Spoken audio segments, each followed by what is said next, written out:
The air in the Starlight Diner was thick with the holy trinity of American comfort, the sizzle of frying bacon, the rich aroma of brewing coffee, and the low, murmuring hum of conversation. For Leo Martinez, 17 years old and 5 hours into his shift, it was the soundtrack of his life. He moved through the narrow spaces between booths with a practiced, fluid grace, a loaded tray of plates balanced perfectly on one arm. "Here we are," he said, his smile genuine as he placed a cheeseburger deluxe in front of one customer and a steak and eggs platter in front of another. "Anything else I can get for you folks?" He was a ghost in this small universe. Patrons saw a polite, efficient teenager, a pleasant but forgettable part of their dining experience. They didn't see the keen, analytical mind behind his dark brown eyes, a mind that was constantly deconstructing the world around him. They didn't see him notice the way the diner's old Art Deco light fixtures cast warped geometric shadows on the ceiling, or the inefficient flow of traffic between the kitchen and the counter, a problem he had already solved in his head with 3 different better designs. Marge, the diner's owner, a woman with a kind, weary face and hair the color of steel wool, watched him from behind the register. She saw more than the customers did. She saw the way his worn-out sneakers were meticulously clean. She saw the intensity in his eyes when he thought no one was looking. And most of all, she saw the sketches. During a rare lull, Leo leaned against the counter, pulled a pen from his apron, and began to draw on the back of a discarded order ticket. It was an almost compulsive habit. His pen moved with a speed and confidence that was startling. In 60 seconds, the small paper square was no longer a piece of trash. It was a vision. A soaring, cantilevered library wing built of glass and reclaimed timber that seemed to defy gravity. Marge shook her head with a small, sad smile. That boy wasn't meant to be slinging hash. He was meant to be building worlds. The end of his shift came at 10 o'clock. He cashed out his tips, $14.62, a meager reward for 5 hours of nonstop work, and shed his apron, the smell of fried onions clinging to his clothes. The bus ride home was a journey across worlds. It started on the clean, well-lit streets of Northwood, the affluent suburb where the diner and his school were located, and traveled steadily south into the grittier, more neglected part of the city where his family lived. The tidy lawns and 2-story houses slowly gave way to cracked sidewalks, graffiti-tagged walls, and rows of identical, weary-looking apartment buildings. His own building was one of these. He climbed the 3 flights of stairs, the scent of a dozen different dinners mingling in the hallway. He opened the door to apartment 3B and was greeted by the familiar, comforting smell of his mother's adobo. His mother, Elena, was sitting at their small kitchen table, her nurse's aide uniform still on a pile of bills spread out before her. She worked 2 jobs, mornings at a nursing home, evenings cleaning office buildings, and the fatigue was etched into the lines around her eyes, but her face lit up when she saw him. "Leo mijo," she said, her voice warm. "How was work?" "It was okay," he said, kissing her on the cheek. "Busy." "Did you eat?" It was always her first question. "Marge gave me a sandwich." He lied. He hadn't eaten since lunch, but he knew the budget was tighter than ever this month. His lie was a small, familiar kindness between them. He saw the letter from Northwood Academy on the table, its crisp, expensive stationery, a stark contrast to the pile of final notice utility bills next to it. Northwood was the best private school in the state, a place of Gothic architecture, manicured lawns, and legacy students. Leo was there on a full academic scholarship, a golden ticket he had earned through sheer brilliance and relentless hard work. But he always felt like an outsider, a guest who had wandered into a party he wasn't invited to. "Don't worry about the bills, Mom," he said, seeing the worry on her face. "My check from the diner comes Friday. It'll help. Your money is for you, Leo." She insisted, though they both knew it wasn't true. "You just focus on your studies. You are going to be a great architect. You are going to build beautiful things and get us out of this place." Her faith in him was a fire that kept him warm on the coldest nights. He hugged her again, then retreated to the small, curtained-off alcove that served as his bedroom. On his desk, next to a stack of advanced calculus textbooks, was his real treasure, a worn, leather-bound sketchbook. He opened it, its pages filled with intricate, breathtaking designs for futuristic skyscrapers, sustainable community housing, and impossible bridges. This was his dream, his escape, and his future. It was the only thing that made the exhaustion, the hunger, and the feeling of being an outsider worth it.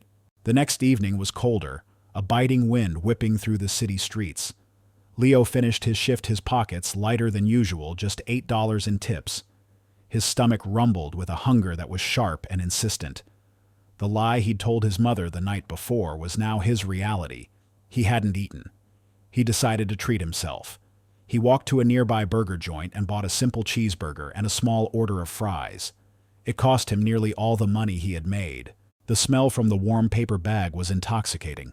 He clutched it like a treasure as he began his walk to the bus stop, taking a shortcut through a small, dimly lit park. The park was mostly deserted, the wind rattling the bare branches of the trees. And then he saw him. An old man sat huddled on a park bench, his form a small dark shape against the gloom. He wore a thin, threadbare coat that was no match for the biting wind. His face, visible in the pale moonlight, was gaunt and stubbled, his eyes holding a look of deep, hollowed-out despair. He wasn't asking for money. He wasn't even looking at anyone. He was just sitting there, shivering, a portrait of absolute loneliness. Leo stopped. He looked at the man, then at the warm, fragrant bag in his own hand. A fierce internal battle began within him. His hunger was a real physical ache. This burger was the only food he would have until lunch at school tomorrow. He had earned it. He deserved it. The voice of self-preservation, a voice he knew well, told him to just keep walking. The world was full of unfortunate people. He couldn't save them all. He had his own family to worry about. He took a step, intending to do just that. But then he looked back at the old man, who let out a rattling cough, his whole body shaking with the effort. And in that moment, Leo saw not a homeless stranger, but a human being who was cold and hungry. He saw his own mother's exhaustion in the man's slumped shoulders. He saw his own hunger in the man's hollowed-out cheeks. His own character forged in a home where love was more plentiful than money made the final decision. With a quiet sigh that fogged in the cold air, he turned around. He walked over to the bench. The old man looked up, his eyes wary, expecting a taunt or a demand to move.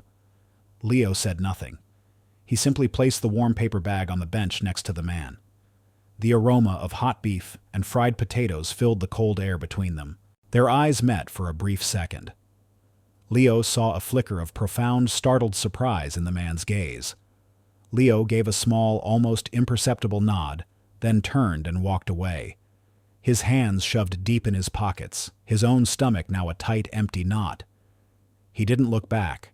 The old man, Silas Blackwood, watched the boys retreating back until he disappeared from sight.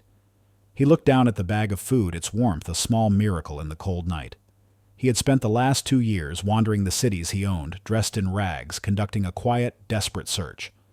He had built an empire, but he was surrounded by sycophants, by people who wanted something from him. He was searching for one person of genuine, unself-conscious character, someone who would perform an act of kindness, not because they were being watched, but because it was who they were. For 2 years he had found nothing, until tonight. He picked up a warm fry, his expression unreadable, and watched the spot where the hungry boy had vanished. The next day at Northwood Academy, the very air was buzzing with speculation. The rumors that had been simmering for weeks had finally boiled over. The school, which had been teetering on the edge of financial collapse, had been saved. An anonymous benefactor had not just donated money. He had bought the school's entire debt portfolio, making him the new outright owner. Leo heard the chatter as he walked through the hallowed, ivy-covered halls. The conversations of his wealthy classmates were a world away from his own concerns. "My father says it's an international conglomerate," a boy in a blazer whispered to his friend. "I heard it's that tech billionaire from California," another chimed in. "The one who lives on a yacht." Leo tried to ignore it. The rumors meant little to him. All he knew was that his scholarship was safe for now. He passed his rival Ethan Vance, who was holding court by his locker. Ethan was the son of a prominent investment banker, a boy who wore his sense of entitlement like a cologne. He saw Leo and smirked. Well, if it isn't the charity case," Ethan said, his voice loud enough for everyone to hear. "Enjoying the amenities the real families pay for Martinez." Leo just kept walking, his jaw tight. He was used to the taunts. They were a part of the price of admission to this world. He found his seat in history class, the grand wood-paneled room, a constant reminder of the school's legacy of power and privilege. He pulled out his worn sketchbook, ignoring the whispers about the mysterious new owner. He was unaware, as he began to sketch a beautiful, impossible bridge, that the fate of the school and his own future within it had already been decided.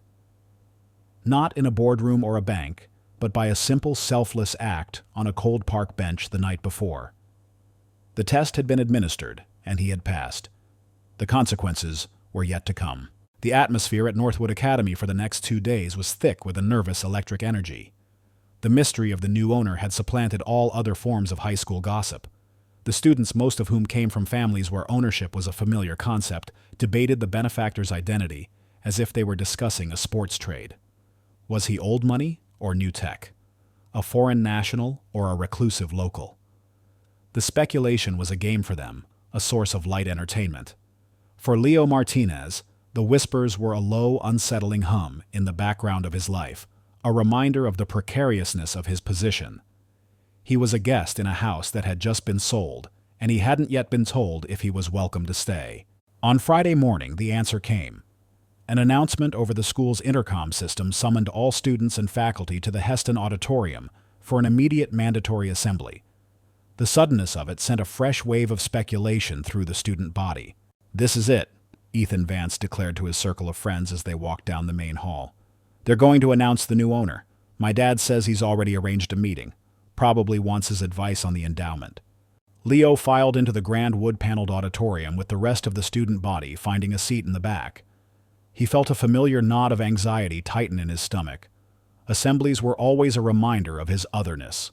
He would watch as the children of the city's elite received awards for sports he couldn't afford to play, and trips he could only dream of their achievements underwritten by a world of privilege he had no access to. On stage, Headmaster Alastair Finch strode to the podium. He was a tall, thin man with a carefully cultivated air of academic authority, but the omniscient narrator could see the fine sheen of sweat on his upper lip and the slight tremor in the hand that adjusted the microphone. Finch was terrified. The new silent owner had communicated with him only through a law firm sending terse, impersonal directives. Finch had no idea who the man was or what his intentions were, and the lack of control was gnawing at his soul. His primary skill was managing the egos of wealthy donors, a dance of flattery and deference. This new invisible power was something he couldn't charm, and he feared it. He tapped the microphone, the sound echoing through the hushed hall. "Good morning, students and faculty." He began, his voice a rich, practiced baritone that betrayed none of his inner turmoil. "I know there has been a great deal of speculation regarding the recent and most generous acquisition of Northwood Academy's financial portfolio. I am not at liberty to disclose the benefactor's identity at this time. He is a man who values his privacy above all else." He paused, letting the drama of the statement hang in the air. "However, I have been in communication with his representatives. Our new patron has a bold vision for the future of Northwood, a vision centered on fiscal responsibility, academic excellence, and strategic streamlining. He has given me a clear mandate to ensure this institution is positioned for another century of success." Finch adjusted his glasses, looking down at his notes. Here came the part he both dreaded and, in a small, cruel corner of his heart, relished. As part of this new efficiency mandate, he continued, his voice taking on a somber, regretful tone, "We have been forced to make some difficult budgetary decisions. We must trim ancillary programs to strengthen our core mission." He looked up, his gaze sweeping across the faces of the students, a mask of feigned sympathy firmly in place. "Therefore, it is with a heavy heart that I must announce the immediate suspension of the Urban Promise Scholarship Program." The words hit Leo like a physical blow. The air rushed from his lungs. The sounds of the auditorium, the coughing, the shuffling of feet faded into a dull, distant roar. He stared at Finch, but the headmaster's face seemed to warp and distort as if seen through water. Suspension of the scholarship program. It couldn't be true. It was his lifeline. It was the only reason he was here. He felt the blood drain from his face, a cold, sickening dread pouring into the pit of his stomach.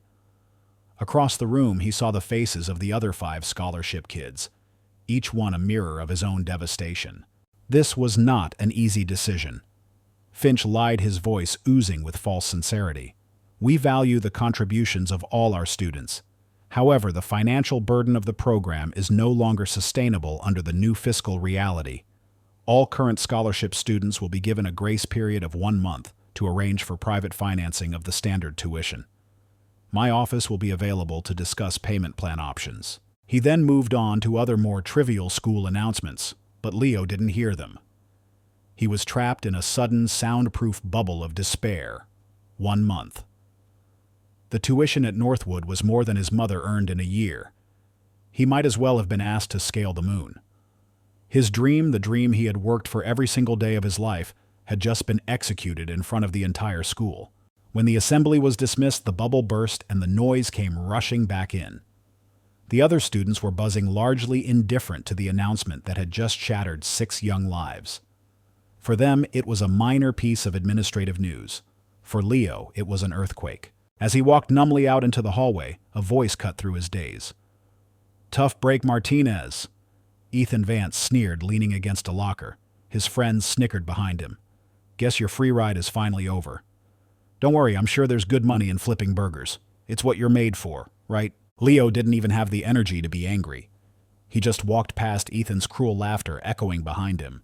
He was summoned to Finch's opulent wood-paneled office an hour later, along with the other 5 scholarship students.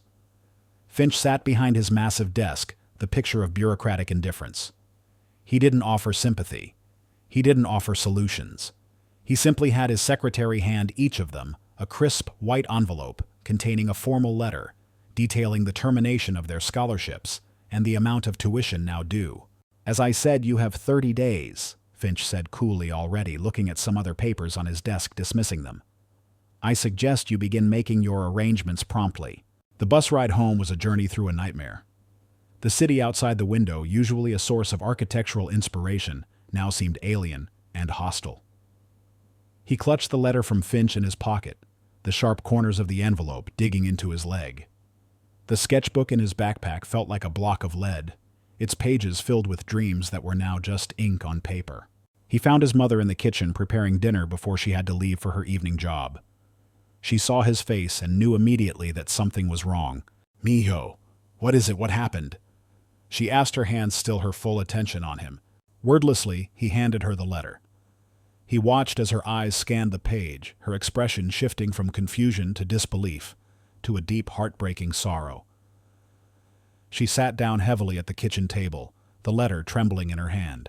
"No," she whispered. "No, they can't do this." "They are, Mom," Leo said, his voice hollow. 1 month. Elena looked at her son, at the despair in his young face, and her own heart broke. She had sacrificed so much for his dream. She had worked until her body ached, had taken on extra shifts, had gone without so he could have the supplies he needed. His scholarship to Northwood had felt like a miracle, a divine reward for all their hard work. She stood up and went to a small metal box where she kept their finances. She pulled out a thin stack of bills, a checkbook, and the pile of overdue notices. She laid them all out on the table, not for her sake, but for his. "Mijo, look," she said gently, her voice thick with a sorrow that was worse than any anger. "For the rent, we have this much. For the lights, this much is due. For food, we have this." She pointed to the pathetic pile of cash. "The tuition, it is 20 times this. It is a number from a different planet. There is no plan. There is nothing." The finality of her words was absolute. There was no secret savings account, no rich uncle, no miracle waiting in the wings. There was only the stark, brutal reality of their poverty. Later that night, Leo sat in his small alcove, the single light of his desk lamp illuminating his sketchbook. He flipped through the pages, each one a testament to his passion. A community center with a green roof, a suspension bridge with cables like a harp, a residential tower that twisted towards the sky like a living vine. These were not just drawings, they were pieces of his soul. They were his future. He looked at the letter from Finch, which he had placed on his desk. It was an execution order for the boy who had drawn these pictures. He felt a wave of despair so profound it threatened to drown him. It was unfair. It was unjust. He had done everything right. He had worked hard, he had gotten perfect grades, he had earned his place. And now it was all being taken away because of money, a thing he had never had. He closed the sketchbook, the sound a quiet thud in the silent apartment. He felt the urge to give up, to surrender to the crushing weight of his circumstances, to accept the future Ethan Vance had so gleefully prescribed for him. But then something else stirred. Beneath the despair, a small, hard kernel of defiance began to form. It was the same stubborn pride that had kept him from rising to Ethan's taunts. It was the same work ethic that had kept him at the diner late into the night. It was the same quiet strength that his mother had modeled for him every single day of her life. He didn't know how. He didn't have a plan. He had no resources, no allies, no hope. But as he sat there in the darkness staring at the closed sketchbook that held all his dreams, Leo Martinez made a decision. He would not surrender. He would not let them break him. He would fight. The point of no return had been crossed. The quiet boy was gone. A warrior, however outmatched, was beginning to wake. For a week, Leo Martinez lived in a state of quiet, suspended grief. He went to his classes. He went to his job at the diner. He helped his mother around the apartment, all the familiar motions of a life that was no longer his. The 30-day deadline loomed like a guillotine, a countdown to the end of his future. The defiance he had felt on that first night had curdled into a grim, helpless resignation. He saw no path forward, no glimmer of hope. He was simply waiting for the axe to fall. The confrontation he had been dreading came on a Tuesday in the main hall of the academy, a place whose soaring Gothic arches and stained glass windows seemed to mock his lowly status. He had just come from a futile meeting with a guidance counselor who had offered him pamphlets for community colleges and platitudes about different paths to success. It was a polite way of showing him the door. As he stepped into the crowded hallway, a voice slick with arrogance cut through the noise. There he is, the guest of honor at our little charity drive. It was Ethan Vance, flanked by his usual sycophants.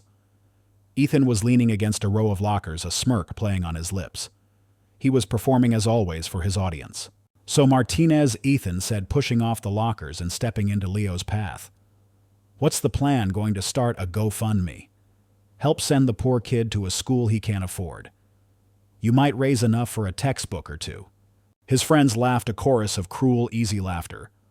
Leo just stood there, his jaw tight, his worn backpack feeling heavy on his shoulders.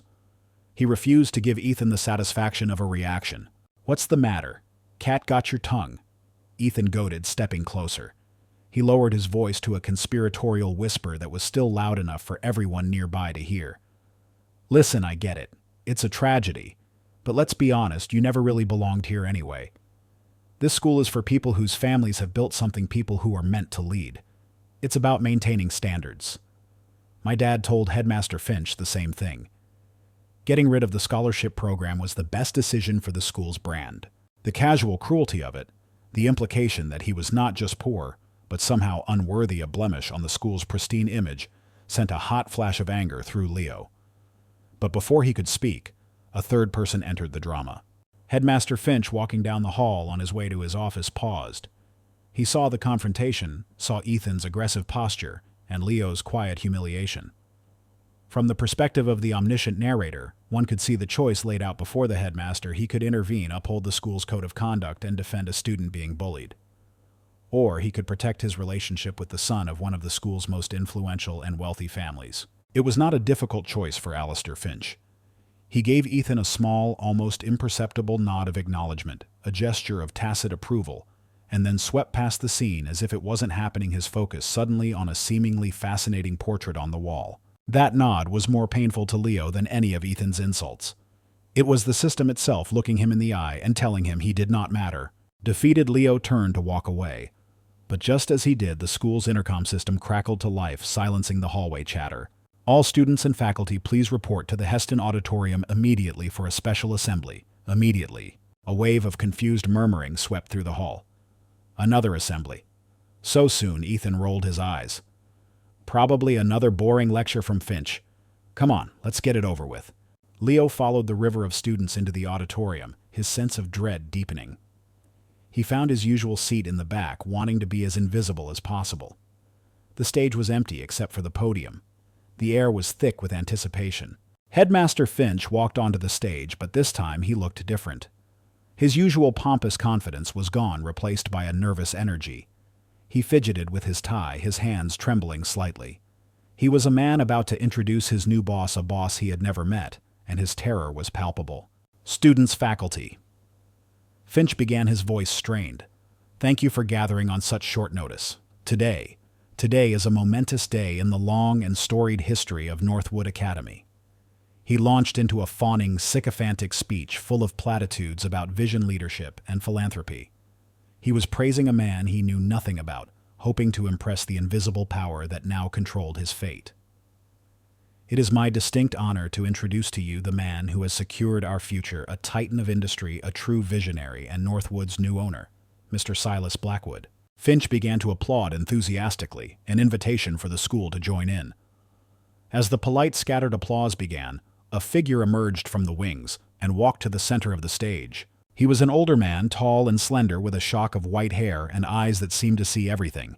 He was dressed in a simple but exquisitely tailored charcoal gray suit that spoke of immense wealth far more loudly than any flashy brand could.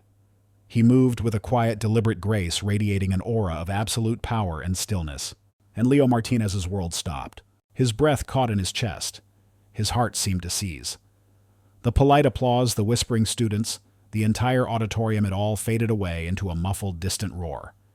He was looking at the man on the stage, at the powerful billionaire in the bespoke suit, but he was seeing a different image. He was seeing a frail, shivering old man on a cold park bench, his eyes full of a hollow despair. It was him. It was the same man. The shock was a physical blow so profound it left him dizzy. He felt a cold sweat break out on his forehead. It couldn't be.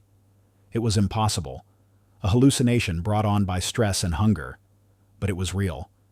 The same high cheekbones, the same piercing blue eyes, the same quiet dignity he had glimpsed for a fleeting second on that bench. From his seat in the third row, Ethan Vance stared, his jaw slack. He, like everyone else, was frantically searching the name Silas Blackwood on his phone. The results were staggering. Blackwood was a legendary recluse, a self-made billionaire who had built a global empire in technology and engineering before vanishing from public life a decade ago. He was rumored to be one of the richest and most eccentric men in the world. Ethan's mind raced, his opportunistic brain already calculating the angles. He needed to meet this man to impress him. The son of a mere investment banker, he suddenly felt like a pauper. On the stage, Headmaster Finch was experiencing a complete and total system failure. The blood drained from his face. This was Silas Blackwood. This quiet, unassuming old man, Finch, had a vague, horrifying memory of his secretary mentioning that an old man looking somewhat disheveled had been seen walking the campus grounds a few weeks prior. Finch had instructed security to have him removed to keep the riffraff out. He now felt a wave of nausea so intense he had to grip the sides of the podium to keep from falling over. His fawning speech about a titan of industry now felt like a eulogy for his own career. He had just spent the last week enacting policies he'd claimed were on behalf of this man. Policies like cutting the scholarship program, a program that benefited the poor and the marginalized. How would that look to a man who apparently spent his time disguised as one of them? Silas Blackwood reached the podium. He did not smile. He simply stood there for a moment, his gaze sweeping across the auditorium, a silent, powerful assessment. He looked at the eager, fawning faces in the front, the curious and indifferent ones in the middle. And then his eyes moved to the back of the room. Across the vast expanse of the auditorium, over the heads of hundreds of students, Silas Blackwood's gaze found Leo Martinez. For a single heart-stopping second, their eyes locked. It was no longer the wary glance of a homeless man or the quick nod of a passerby. This was a look of profound, deliberate acknowledgement. In that silent, shared gaze, 1,000 things were communicated. I see you. I remember you. This is not a coincidence. And Silas Blackwood gave a nod. It was infinitesimally small, a barely perceptible inclination of his head that no one else in the entire auditorium would have noticed. But Leo saw it. He saw it, and he knew. He knew that his fate was no longer in the hands of Headmaster Finch or at the mercy of Ethan Vance. It was in the hands of the man to whom he had given his last meal. The despair that had been his constant companion for a week was suddenly shockingly replaced by a terrifying, thrilling, and utterly incomprehensible flicker of hope. Blackwood turned his attention to the microphone. His voice when he spoke was quiet, but it carried an undeniable weight that filled the entire hall. "My name is Silas Blackwood," he said simply. "I have recently acquired this institution." He paused, letting the reality of his presence settle. "I have been observing it and its students very closely." His eyes flickered towards Leo again for a fraction of a second. "There will be changes." The silence in the Heston auditorium following Silas Blackwood's three-word declaration, "There will be changes," was a living entity. It was a vacuum filled with the frantic, unspoken thoughts of over 1,000 people.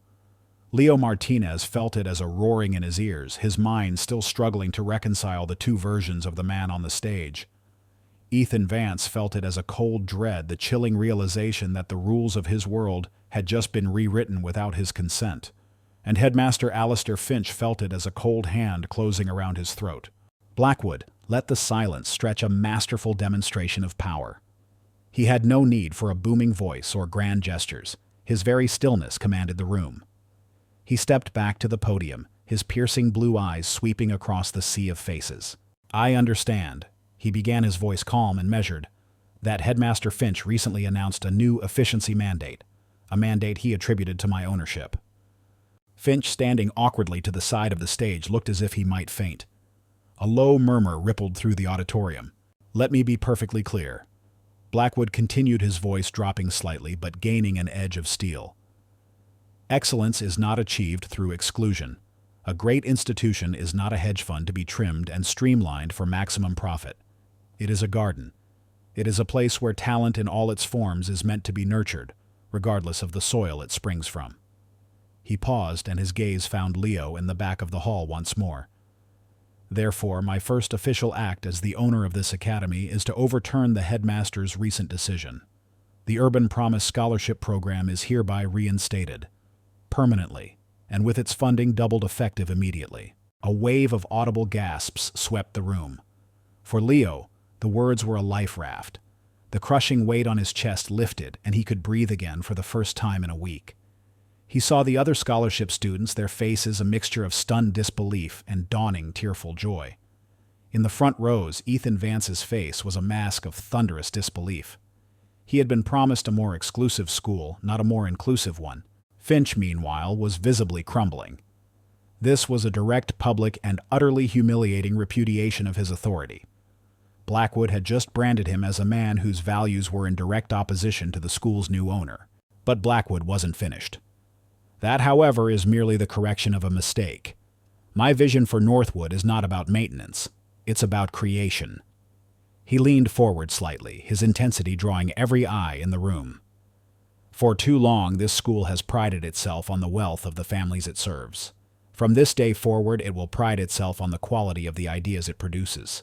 To that end, I am announcing the inaugural Northwood Visionary Prize." He outlined the competition. It was simple, audacious, and terrifying. Any student or group of students could submit a proposal for a project that would tangibly improve the Northwood Academy campus and community. The proposal could be architectural, technological, social, or artistic. The only limit was their imagination. A panel led by Blackwood himself would judge the submissions. "The deadline," he said, "is 1 week from today. The prize for the winning student or team is a full 4-year scholarship to any university of their choosing in North America, all expenses paid." The auditorium erupted in a cacophony of excited shouts and frantic whispers. A full ride to any university. It was a prize of almost unimaginable value. Furthermore, Blackwood said, raising a hand to quiet the room, "The winning proposal will not just be an idea on paper. My firm, Blackwood Designs, will personally fund and oversee the construction and implementation of the project beginning this summer." For Leo, the world which had just been saved was now tilting on a new and dizzying axis. A chance. This was not just a reprieve. It was a chance, a single, narrow, almost impossible path to the future he had always dreamed of. He looked down at his own hands, the hands that spent their nights sketching buildings, and felt a spark of something he hadn't felt in a long time. The thrilling, dangerous flicker of real hope. The week that followed was a fever dream. The entire school was consumed by the Visionary Prize. Groups of students huddled in the library, brainstorming and collaborating. The atmosphere was charged with a new creative energy. But for Leo and Ethan, it was a two-man race, a silent war waged in the heart of the campus. Ethan, recovering from the initial shock, had moved into a phase of aggressive, confident action. His father, seeing a chance to forge a powerful connection with Silas Blackwood, had spared no expense. Ethan's preparation was a series of high-powered corporate meetings. The omniscient narrator could see him in the glass-walled conference room of his father's downtown firm, directing a team of 2 young, ambitious architects from a high-end design company. "No, that's not it," Ethan said dismissively. waving a hand at the complex 3D model on the large screen. "I want it to look more exclusive, like a Soho club, fewer windows, more leather." The two architects' men, who were only a few years older than Leo, exchanged a brief, weary glance.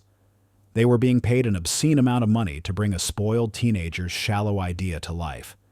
Ethan's vision, the Vance Donors Lounge, was a proposal to tear down the old, unused conservatory and build an exclusive members-only club for the school's top-tier donors and their families.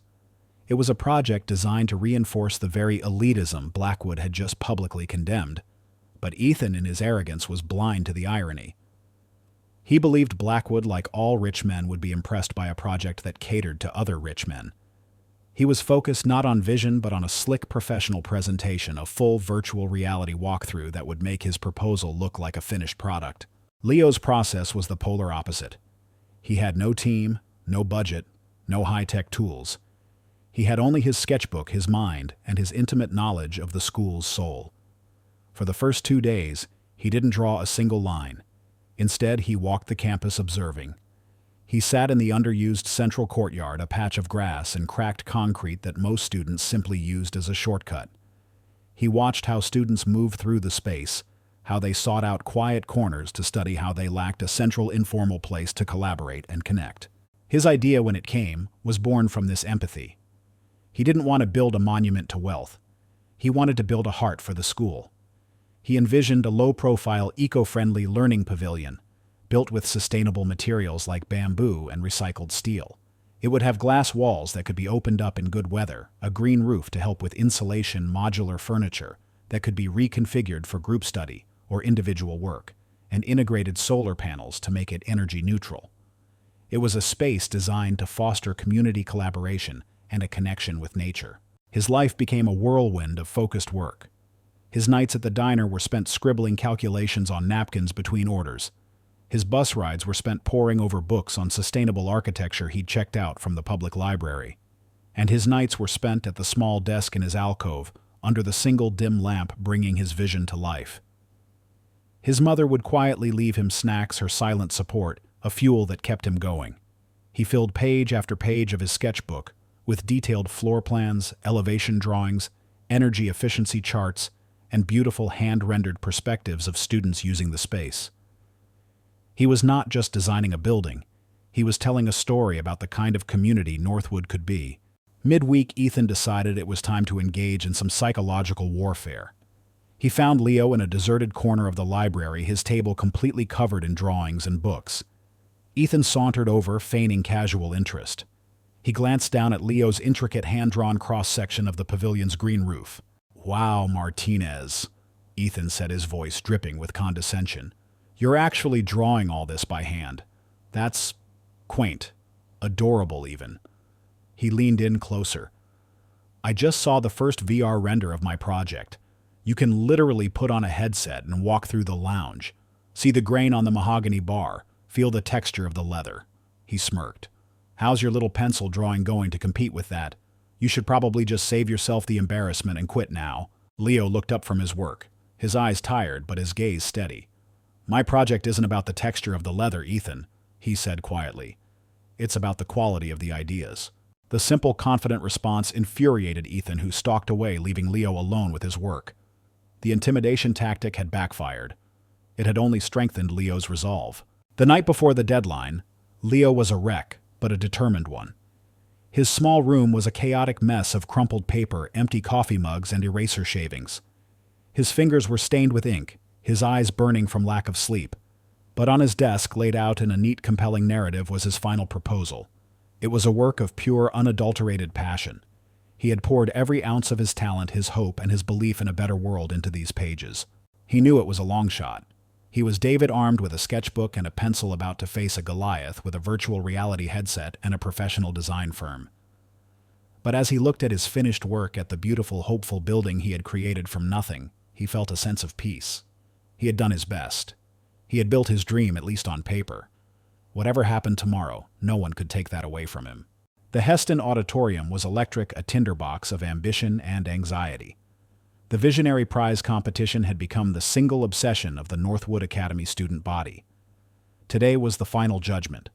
The room was packed not only with students and faculty, but with local media and influential community members, an audience personally invited by Silas Blackwood's office.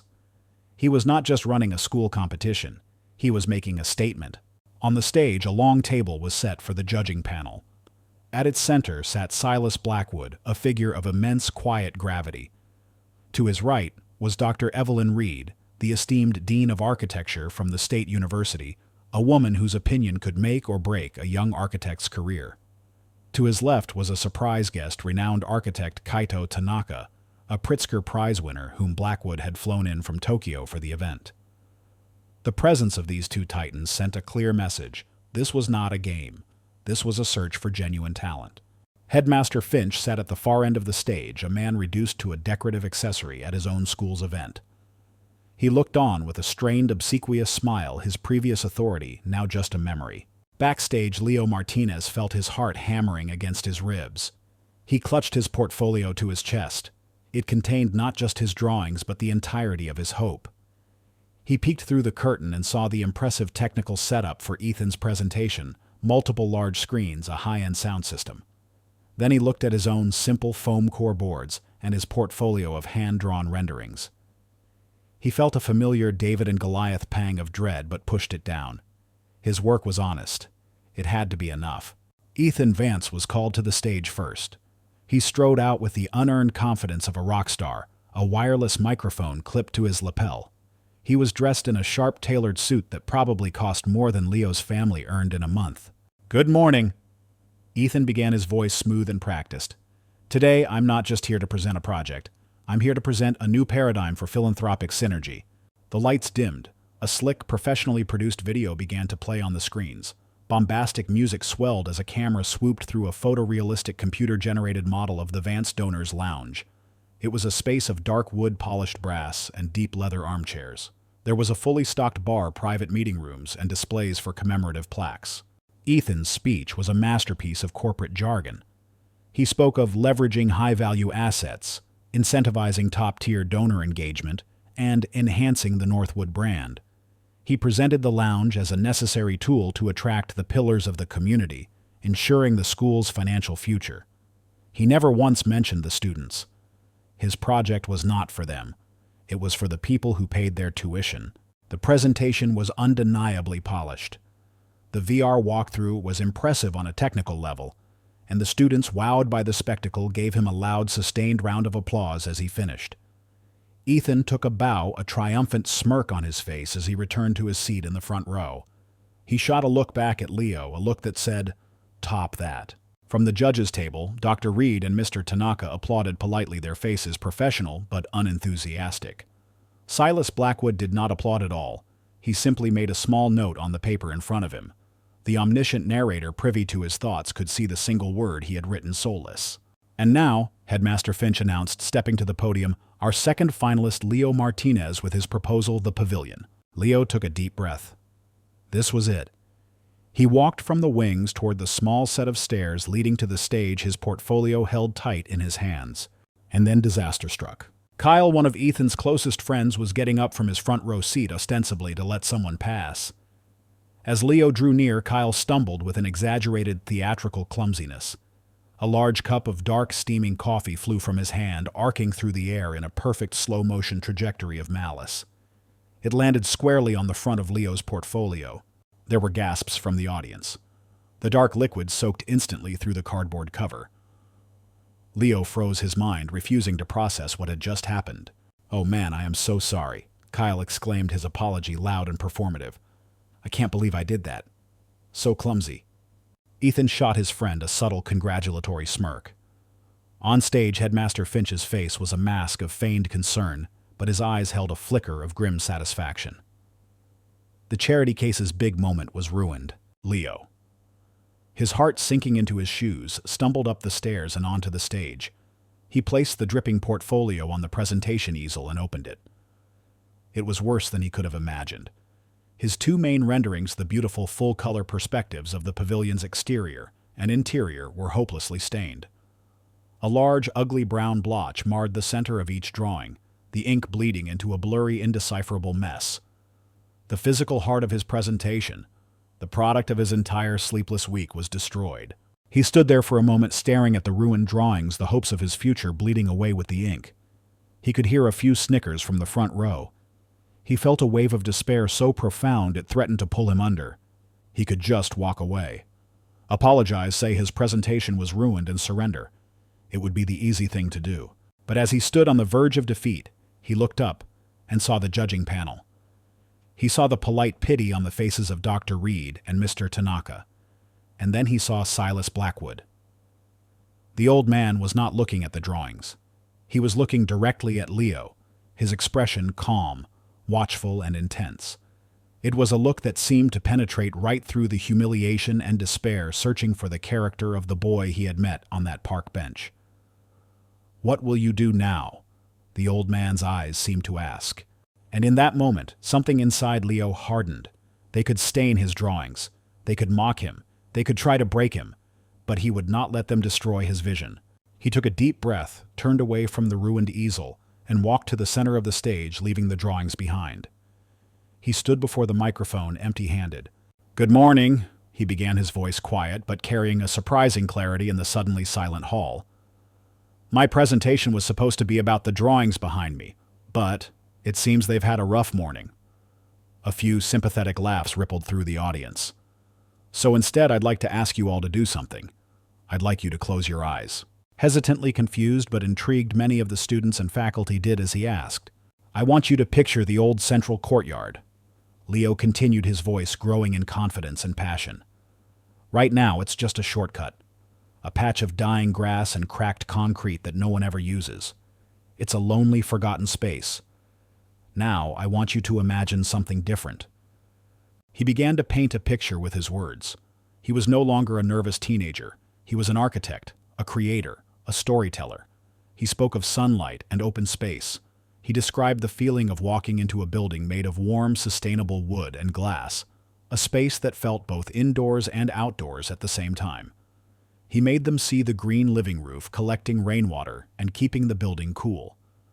He described the modular furniture students gathered in collaborative groups, debating ideas, helping each other with homework. He described a solitary student reading in a comfortable chair by a glass wall looking out at the trees. "Ethan's project is about keeping people out," Leo said, his voice ringing with conviction. "Mine is about letting everyone in. It's not a lounge for the few. It's a living room for the entire school. A place powered by the sun, a place built for connection, not exclusion.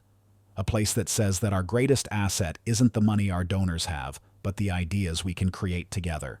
He spoke for 10 minutes, his voice filled with a passion so raw and authentic that it held the entire auditorium spellbound. He didn't just describe a building, he described a community. He described a better version of Northwood. When he finished, he paused, then walked back to the ruined easel. He took out the main rendering, the one with the large coffee stain right in the middle. He held it up for everyone to see. "My drawing got hurt this morning," he said, his voice quiet again. "But I guess that's okay." He looked from the drawing to the faces of his fellow students. "Because it looks a little like us. It's not perfect. It's a little messy and stained in places. It shows the struggle of trying to create something beautiful under difficult circumstances. But the foundation is strong. The structure is sound. And the idea is still there. And I believe it's an idea worth building." He placed the drawing back on the easel and simply said, "Thank you." For a moment, there was absolute silence. Then a single student in the middle of the auditorium stood up and began to clap. He was followed by another, and then another. Within seconds, the entire student section was on its feet. The applause was not the polite, manufactured applause Ethan had received. It was a roar.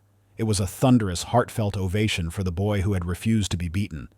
The boy who had shown them not a slick video, but a piece of his own brave, brilliant heart. On stage, Headmaster Finch's face was ashen. On the judges' panel, Dr. Reed and Mr. Tanaka were beaming, their faces alight with the joy of true discovery. And at the center of it all, Silas Blackwood was smiling. It was a real smile, a proud smile. The gambit had paid off. His benefactor had found his visionary. The thunderous applause that filled Heston Auditorium was a force of nature, a wave of genuine, heartfelt affirmation that washed over Leo Martinez as he stood on the stage.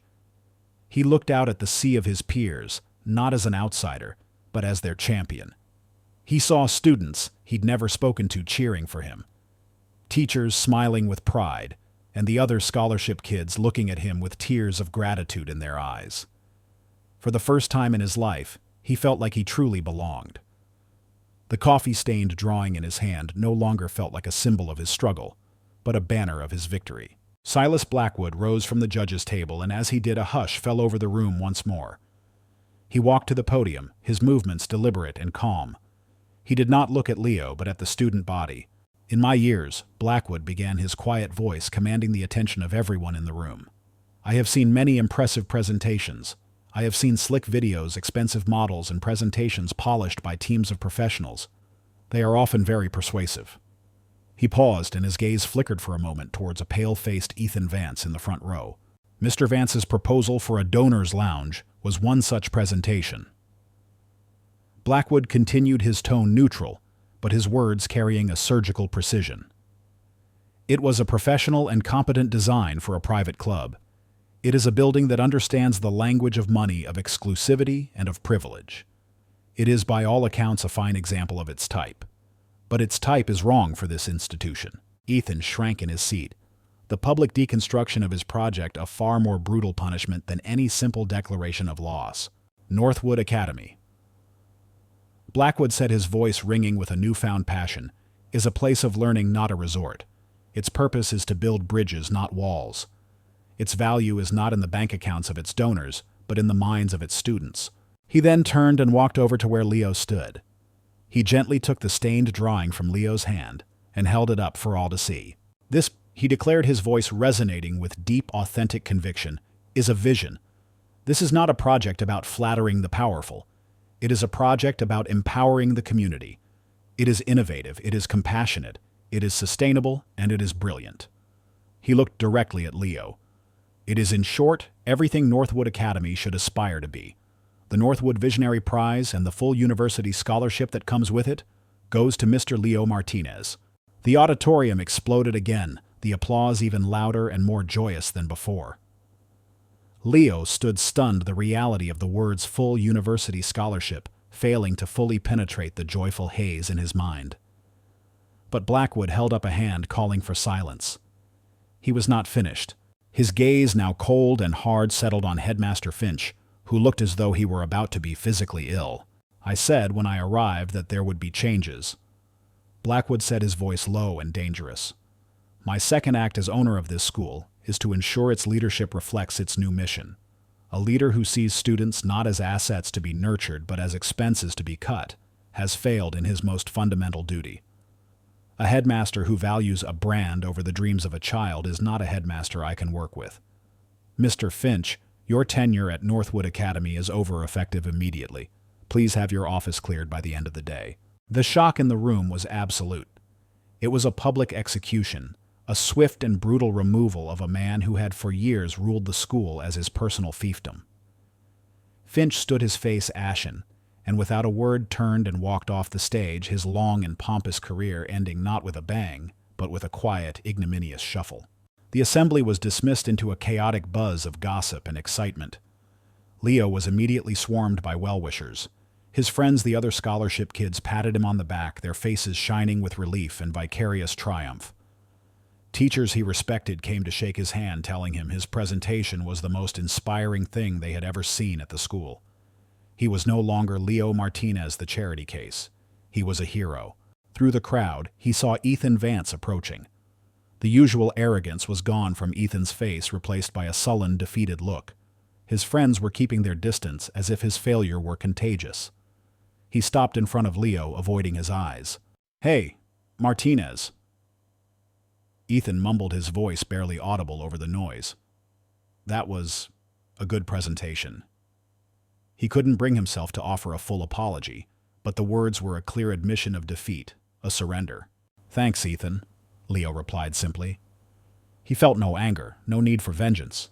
He had won so completely that Ethan's opinion no longer mattered. Ethan gave a short, awkward nod and then slunk away, disappearing into the crowd, his social reign at Northwood effectively over. A quiet, professional-looking woman approached Leo. "Mr. Martinez, Mr. Blackwood would like to see you now. He's in the headmaster's office." Leo followed her through the emptying hallways to the one office he had always dreaded entering. The nameplate Alistair Finch was already gone from the door. Inside, Silas Blackwood was standing by the large window, looking out over the campus. The office, once a place of fear and intimidation for Leo, now felt like neutral ground. "Please, Leo, come in. Sit," Blackwood said, gesturing to one of the plush chairs. He sat in the other, not behind the imposing desk. He wanted them to be equals. "That was quite a performance today," Blackwood said, a small, genuine smile on his face. "You handled yourself with remarkable grace under pressure." "Thank you, sir," Leo said, his voice still shaky. I still can't believe it." "Believe it," Blackwood said. "You earned it, though perhaps not just today." He leaned forward, his expression growing more serious, more personal. "Leo, I owe you an explanation. When I introduced myself to the school, it was not the first time we had met." Leo's heart began to beat faster. For the past several years, Blackwood continued, his voice soft. "I have been conducting a quiet search. My life has been successful by most measures. But that success built walls around me. Everyone I met wanted something from me. My money, my influence, my name. I became disillusioned. I began to wonder if genuine selfless character still existed in the world." He looked directly at Leo. "So I started to walk among the world in a different guise, to see what people were really like when they thought no one of importance was watching." He described his nights spent on park benches and homeless shelters observing the world. He spoke of the casual cruelty he had witnessed, but also the small, overlooked acts of kindness. "And then one cold night in a park not far from here," he said, his voice full of a profound sincerity. "I was cold, and I was hungry, and I had truly started to believe my search was pointless. I had all but given up. And then a young man, a boy really, who I could tell had very little himself, gave me his own dinner. He didn't say a word. He asked for nothing in return. He just gave, and walked away." Blackwood looked at Leo, his eyes shining with an emotion Leo had never seen before. "That boy was you, Leo. That simple act of kindness, that moment of pure, unselfish character. It was the reason I decided to buy this school. I learned Northwood was on the verge of bankruptcy, and I learned that a young man of immense talent and character was a student here on a scholarship. I couldn't let an institution that had produced someone like you fail. You didn't just win a competition today. You saved this entire school a week ago with a burger and fries." Leo was speechless. The truth of it, the sheer impossible scale of the connection between that one small act and this incredible moment, was overwhelming. He felt tears welling in his eyes. "The scholarship to the university of your choice is yours, of course," Blackwood said, his tone becoming more businesslike, giving Leo a moment to compose himself. "My foundation will handle all the arrangements, but I have another offer for you." He stood and walked over to the desk, picking up Leo's coffee-stained drawing. "This is not the work of a student. This is the work of an architect. My firm, Blackwood Designs, is one of the best in the world. We take on one paid apprentice each summer from anywhere in the world. It is a highly competitive, highly demanding position. I would like to offer it to you." This was a bigger shock than the scholarship. Blackwood Designs was legendary. To work there was the dream of every architecture student on the planet. "It will not be easy," Blackwood warned. "You will be working alongside the best, and you will be pushed harder than you have ever been pushed before. But you will learn and you will build, if that is what you want." "Yes," Leo breathed the word, full of all the hope and passion he possessed. "Sir, yes, more than anything." "Good," Blackwood smiled. He unrolled Leo's drawings on the massive, now vacant desk of the former headmaster. "Then let's get to work. I like your concept for the roofline, but I think we can improve the load-bearing capacity if we integrate a cantilevered truss system here." He began to sketch on a piece of paper, talking to Leo not as a benefactor to a student, but as one architect to another. Leo leaned over the desk, his earlier exhaustion completely forgotten, his mind on fire with ideas. His future was no longer a dream in a worn-out sketchbook. It was a blueprint spread out on a billionaire's desk, and he was helping to draw it. 5 years later, the chamber of the Vantage City Council was an imposing room of dark wood high ceilings and solemn portraits of mayors long dead. It was a room designed to intimidate, to remind all who entered of the weight of civic power. But Leo Martinez, standing at the podium, felt none of that intimidation. He was no longer a nervous boy in a borrowed blazer. He was a young architect, confident, and poised, his voice clear and steady as it filled the august space. In the audience, Silas Blackwood sat in the back row, an anonymous old man in a simple tweed jacket. He watched the young man he now considered a son and marveled at the transformation. The raw talent he had seen in the sketchbook had been honed and polished by years of grueling work at the world's top universities and at Blackwood Designs. The passion he had seen in a high school auditorium was now tempered with the quiet confidence of a seasoned professional. And so, Leo was saying, gesturing to the large screen behind him, which displayed a stunning photorealistic rendering of a building. The Oak Valley Public Library is designed to be more than just a repository for books. It is designed to be a living room for the neighborhood. The building on the screen was beautiful. It was a low, inviting structure of warm wood, recycled steel, and vast panes of glass that seemed to blur the line between inside and out.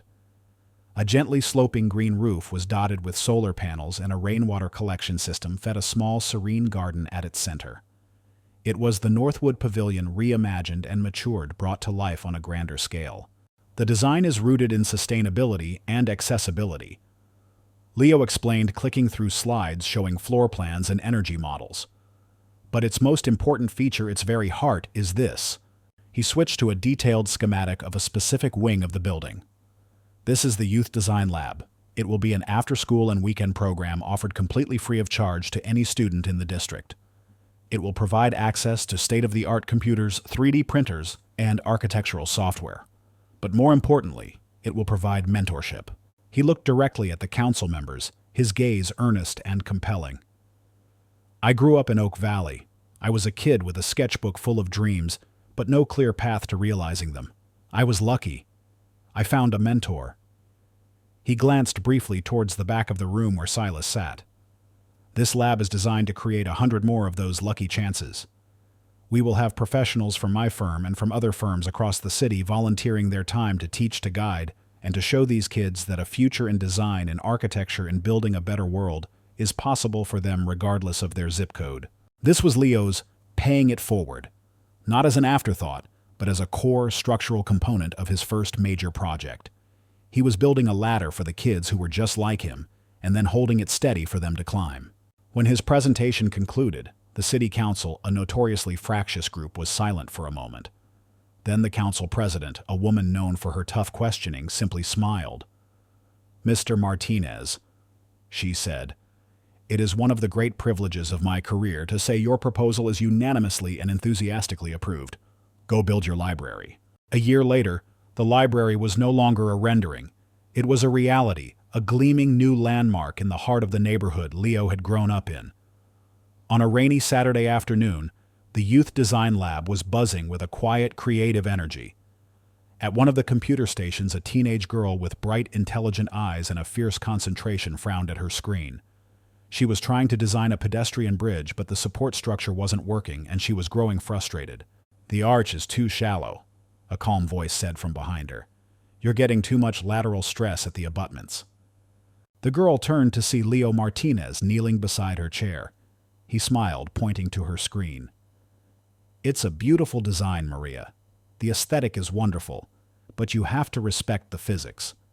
He took a piece of scratch paper and a pen. "Look, if you increase the height of the arch, you convert more of the horizontal force into vertical compression, which the foundation can handle much more easily. Try it." He guided her through the modification, not giving her the answer, but helping her discover it herself. As she adjusted the model on the screen and saw that it now worked, her face broke into a huge, triumphant grin. "I get it," she exclaimed. "I knew you would," Leo said. He saw in her the same spark of passion, he'd had the same frustration when the real world failed to conform to the beautiful images in his head. In a corner of the room, he saw an old, worn sketchbook he had donated to the lab, filled with his own teenage drawings. Seeing Maria use the new powerful computer to design her bridge, he felt a profound sense of connection, of a cycle being completed and begun anew. A few weeks later, it was a warm, clear evening in early autumn. The grand opening gala for the Oak Valley Library was in full swing. City officials, wealthy patrons, and the city's cultural elite were all inside sipping champagne and making speeches under the magnificent timbered ceiling of the main reading room. But Leo Martinez was not there. Instead, he was a few blocks away in the small, quiet park where his story had truly begun. He walked over to a familiar bench, its wood now worn smooth by years of sun and rain. An old man was sitting there, a simple wooden cane resting against his leg. Silas Blackwood, now in his late 80s, looked more frail, but his eyes were as bright and sharp as ever. "You're late," Silas said, his voice a gentle, teasing grumble. "I was getting hungry." "Sorry," Leo smiled, sitting down next to his friend and mentor. "I brought dinner." He opened a simple, greasy paper bag. The familiar, intoxicating aroma of cheeseburgers and French fries filled the evening air. He handed one of the foil-wrapped burgers to Silas. They sat there in a comfortable silence for a few minutes, eating their simple meal, two of the most powerful men in the city's architectural scene, sharing a $10 dinner on a park bench. In the distance, they could see the library, Leo's masterpiece, lit up against the deepening twilight sky. Its glass walls glowed with a warm, inviting light, a beacon of community and hope. "It's beautiful, son," Silas said, his voice thick with pride. "Even more beautiful than the drawings." "We built it," Leo said, correcting him gently. "You and me." Silas chuckled. "I just signed the checks. You had the vision." He took a bite of his burger. "Do you remember that night, right here?" "I think about it every day," Leo admitted. "You were hungry." Silas said, his eyes distant with the memory. "I could see it. And you gave away your only meal. I never asked you why." Leo looked at the glowing library, then at his old friend. "My mom always taught me that you don't give from your abundance. That's just charity. She said true kindness is giving from your scarcity. It's sharing the little you have. You looked like you needed it more than I did." A profound peace settled over him as he said the words. He finally understood. The scholarship, the internship, the career, the library, all of it had not been a reward for his talent. It had been a reward for his character. His architectural skill had built the building, but his simple act of kindness on this very bench had laid the foundation. He and Silas finished their meal, two old friends watching the sun set behind a beautiful building that was a monument to a simple, powerful idea that the best things we build are not made of steel and glass, but of the compassion we show to one another when no one is watching. If this story stirred your heart, if it reminds you that courage can alter destinies and that light always finds a path even in the deepest darkness, please leave a comment. Share this story with those who need inspiration. Like, subscribe, and hit the bell to never miss our upcoming stories.